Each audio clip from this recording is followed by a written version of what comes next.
ভোরে বানাইছে, ঠান্ডা হয়ে গেছে।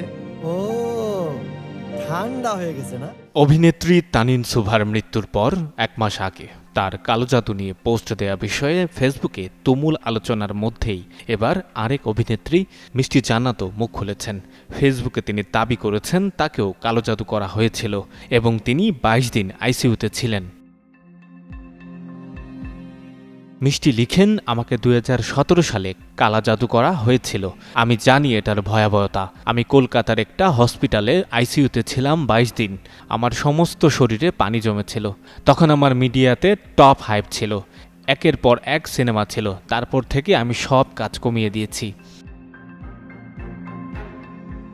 আমাকে হুজুরের কাছে দেখানো হয়েছে অনেকবার। যখন আমি ভালো কিছু করতে যাই, একটা গ্রুপ আমার পিছনে পড়ে থাকে। তারা বারবার চায় আমি যেন মরে যাই।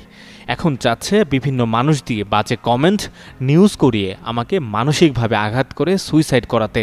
কিন্তু আমি সুইসাইড করার মেয়ে না। আমার যদি কিছু হয় তাহলে ওরা দায়ী থাকবে। আবারও আমার পিছে লেগেছে ওরা। নামগুলো আমার ডায়েরিতে আছে। আধুনিক সময়ে মানুষের ভাবনায় এসেছে পরিবর্তন। অনুমান নির্ভরতা থেকে এখন মানুষ প্রমাণ নির্ভর হয়েছে।